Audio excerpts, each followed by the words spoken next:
the enticement. After 5 days of interrogation and frustration, Mr. Bepo opened up. He was leaving Nigeria for the United Kingdom. He could no longer withstand the pressure to relocate, as his foot dragging over the matter had pushed his marriage to the brink. He very much loved Stardom Schools, especially his students. He cared about them, wanted to continually be part of their growth. He found no sense in leaving them behind in a developing nation and joining the crowd working to further advance the United Kingdom, a developed country. But family was also keen on his mind. In the war to win him over, his wife had conscripted Lekki and Kike, their 2 children, who, all the while, had been with her. He just had to quit and join them. Fortunately, he had already secured a teaching job in the UK. Of the 2 decades plus Bepo spent at Stardom Schools, he was headmaster at Stardom Kiddies, the nursery/primary arm, for 4 years. The foundation school remained constant in his professional history, especially because of the nickname it bequeathed to him, the Lekki Headmaster. Apart from the fact that he sometimes mimicked the village headmaster in the old TV drama series, Once Upon a Time, some of the teachers under him became so quarrelsome. Hardly would 2 weeks pass without a conflict being brought to his office for resolution. Given his humanistic and empathetic disposition, he often accommodated their agitation and even pettiness and resolved the issues. One day, during a staff meeting to resolve another quarrel, the clownish teacher, Mr. Odu, joked about Bepo's disposition. The way the headmaster masterly resolved these fights reminds me of the way King Oloja, in Village Headmaster, resolved all the roforofos brought by his chiefs and villagers. So, as they had their own village headmaster, we also have our own Lekki headmaster. Expectedly, laughter ensued. But there was more. A label stuck, which the many years that would eventually roll did not change. Even after Bepo became the principal at the secondary school, many still loved to call him the Lekki headmaster. A good number of Mr. Bepo's colleagues at Stardom found his reaction concerning the impending relocation funny, extremely funny. Of course, what they really had in mind was that it was stupid. How could one have such a golden opportunity and yet be sad and reluctant considering that thousands of people even were sacrificing everything they had to travel overseas? His case was enviable, they thought. He did not have to borrow or steal money to make the journey. He did not have to present a fake wife at the embassy. And, in the UK, he would not have to look for menial job, wouldn't have to clean dishes, as folks uncharitably say about washing corpses. His wife, Seri, was a nurse. Rumor had it that she could be earning up to £10,000 per month, a whooping BMU of more than 17 million naira, they swiftly multiplied. The teaching job Mr. Bepo got promised about £3,600 and other entitlements. As principal, his salary at Stardom was about 400,000 naira. Which was bigger, 400,000 feeble naira or almost 4,000 heavy British pounds. They converted the latter to about 6 million naira, at about 1,700 naira for a pound. Why then would any rational being develop cold feet towards such a life-changing offer?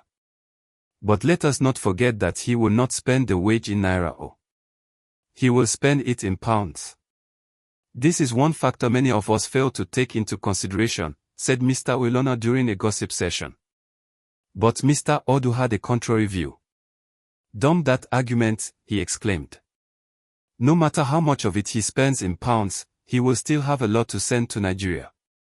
The fine arts teacher explained, just imagine, if he sends £1,000 to Niger every month, that is over 1.7 million naira. You want to compare Bepo that saves 1.7 million naira monthly to the one that earns 400,000 naira salary. Are they on the same level? The principal knows all of this and still insists he is not leaving. I think Stardom's management has just bewitched him. This is unnatural. I have to find his wife's home address. And what will you do if you find it? Oyulona asked, bemused. I will beg her to adopt me as husband. I am leaving for the airport right now. Odu said. He stood up immediately, picked a few books off his table, pushed them under his armpit, and walked out of the staff room, declaring, I am heading to the airport for the next flight. His colleagues roared with laughter. Of course, everyone heard the bell. Mr. Odu was already late for his next class. Bepo's plan was to retire from Stardom at the age of 55. That was still 4 years away. He had been thinking seriously about life in retirement. He had begun attending seminars on entrepreneurship.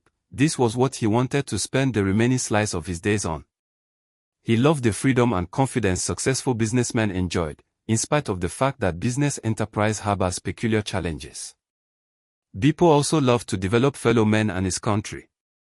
He pictured himself in a position where he also could employ workers, no matter how modestly, and give people opportunity to earn a living and pay tax to government. It was one of the tips he learnt at seminars.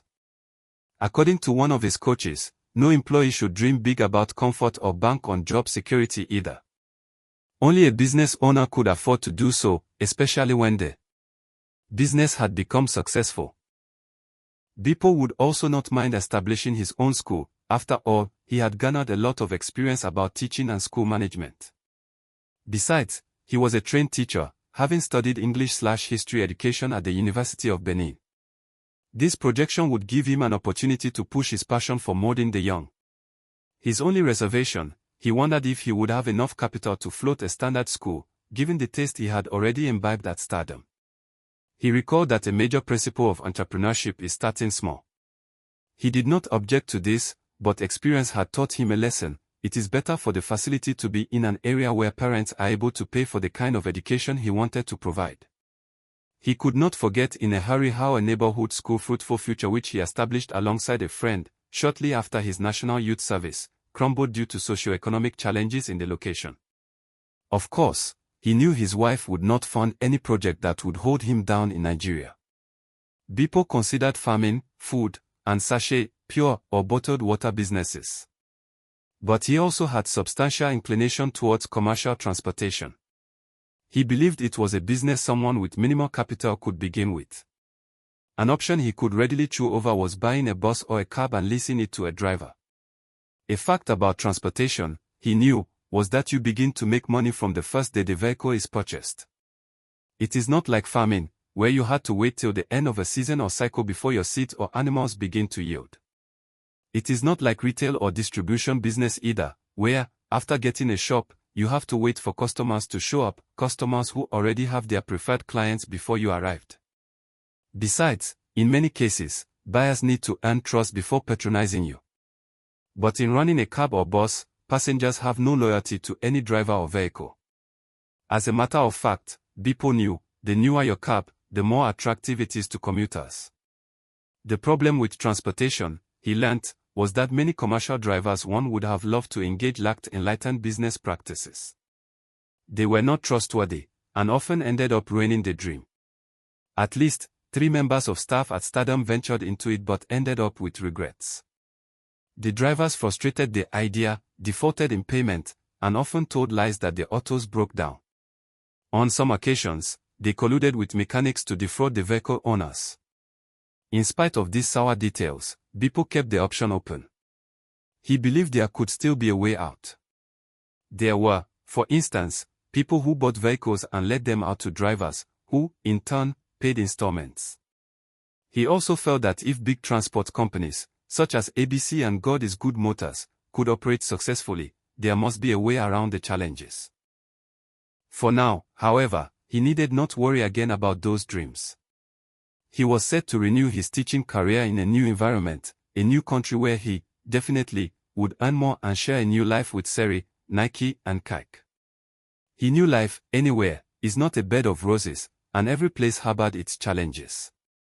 He read the story of a Nigerian teacher who got rattled the first day he walked into a class in a UK school.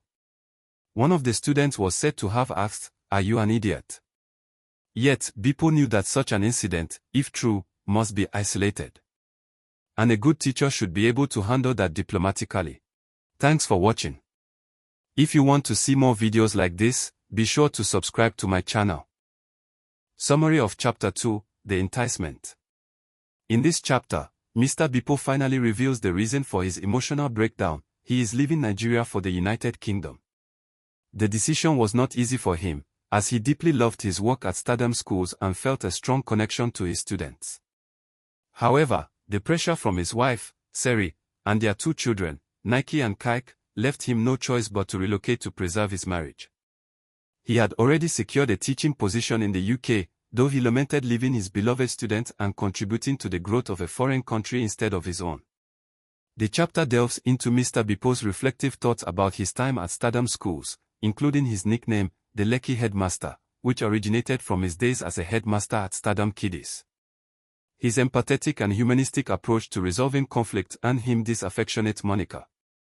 While his colleagues at Stardom Schools mock his reluctance to relocate, considering it a life-changing opportunity, Mr. Bepo contemplates the financial benefits and the challenges of life abroad. His entrepreneurial dreams, including starting a school, farming, or a transportation business, are put on hold as he prepares for this new chapter in his life. The chapter highlights the tension between personal aspirations, professional fulfillment, and family responsibilities as Mr. Bepo reflects on his impending journey and the sacrifices it entails.